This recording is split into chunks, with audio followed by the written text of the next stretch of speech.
പറഞ്ഞത് ഇപ്പോഴ് സ്വാഭാവിക മരണമെന്നാണ് അവിടെ കണ്ടെത്തിയിരിക്കുന്നത്.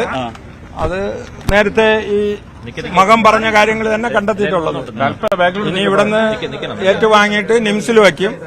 നാളെ 3-നും 4-നും ഇടയ്ക്ക് എല്ലാ മഠാധിപതിമാരുടെയൊക്കെ സാന്നിധ്യത്തിൽ ഒരു മഹാസമാധി ആണ് തീരുമാനിച്ചിരിക്കുന്നത്. നാളെ വൈകുന്നേരം 3-നും 4-നും ഇടയ്ക്ക് ഇവിടുന്ന് നിംസിൽ വയ്ക്കുമെന്ന് നാളെ നമ്മൾ ഇത് ചെയ്യും. വലിയ ചടങ്ങാണ്. ആചാരപ്രകാരം ഒരു സാധുവിന് കിട്ടിയ അവഹേളന ഈ ജനസമൂഹം ഒന്നിച്ച് ഏറ്റുവാങ്ങി അത് അദ്ദേഹത്തിന് മാന്യമായ ഒരു അംഗീകാരം കൊടുക്കുന്ന രീതിയിലുള്ള വലിയ ചടങ്ങാണ് പ്ലാൻ ചെയ്തത്. ഡോക്ടർമാരുമായി സംസാരിച്ചാണ് അത് പോലീസ് പറഞ്ഞാണ് സ്വാഭാവികം? അല്ല, സ്വാഭാവികം എന്നുള്ളത് പോലീസും ഡോക്ടറും പറഞ്ഞ തന്നെ. ഇനി അതിന്റെ മറ്റു പരിശോധനകളൊക്കെ സ്വാഭാവികമായിട്ട് കാണുമല്ലോ ഇനിയും.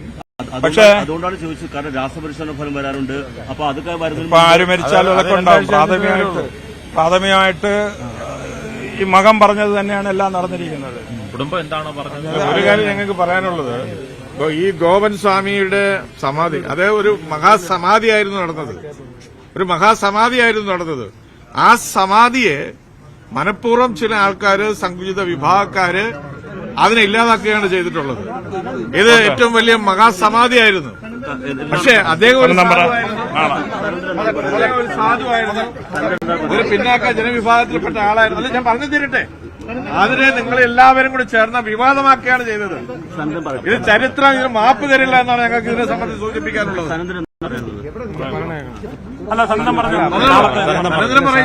ഈ മഹാസമാധിയിലേക്ക് ഉത്തരവാദികളായിട്ട് ഹേതുവാക്കിയിട്ടുള്ള ആൾക്കാർ അവർ മാപ്പ് പറയണമെന്ന് പറയും.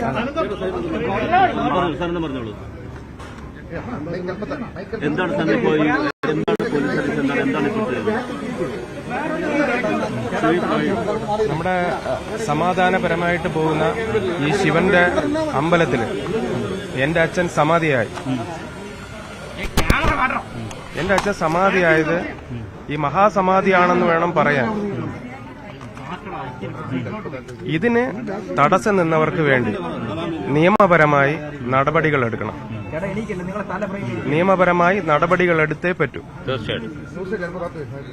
മഹാസമാധിയാണ്. താങ്കൾ പറഞ്ഞതെല്ലാം ശരിയായി വരുന്നു എന്നാണോ പറയുന്നത്? തീർച്ചയായിട്ടും അതെ അതെ അതെ അതെ. ഇതിലിനി നമുക്ക് ഇതിലിപ്പോ ഏറ്റവും കൂടുതലായിട്ട് മുന്നോടിയായിട്ട് നിന്നത് വിഷ്ണുപുരം ചന്ദ്രശേഖര സാറും ഇതില് കുഞ്ചക്കരി സുരേന്ദ്ര സാറും നമ്മുടെ അഡ്വൈറ്റ് സാറ്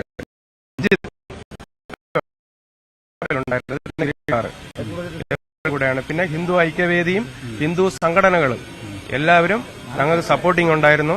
എല്ലാവരുടെ ഒരിതുണ്ടായിരുന്നു. പിന്നെ എനിക്ക് പറയാനുള്ളത്, ഹിന്ദു ആചാരത്തെ വ്രണപ്പെടുത്തിയ ഇതില് ആരൊക്കെയുണ്ടോ അവരുടെ പേരിനെല്ലാം നിയമ നടപടികൾ എടുത്തേ പറ്റൂ.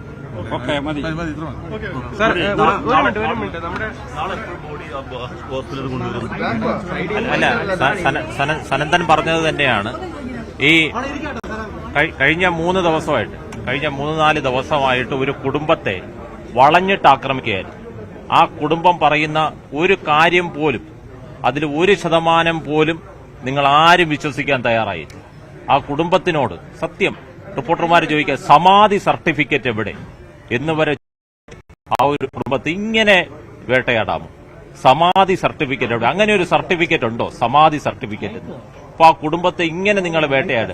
അത് വളരെ വിദ്യാഭ്യാസമൊക്കെ കുറഞ്ഞ ആൾക്കാരാണ്. അവരുടെ വായിൽ നിന്ന് എന്തെങ്കിലും ഒരു പാകപ്പഴ വന്നാൽ പോലും അതിനെ ഇങ്ങനെ വേട്ടയാടിയിരുന്നു. തീർച്ചയായിട്ടും വളരെ വിഷമമുണ്ട്. എന്നാലും ഈ ഒരു അവസരത്തിൽ കൂടുതലായിട്ടൊന്നും പറയുന്നില്ല. കുടുംബം എന്താണോ പറഞ്ഞത് അത് ശരിയാണ്, സത്യമാണ് എന്ന് തെളിയുകയാണ്.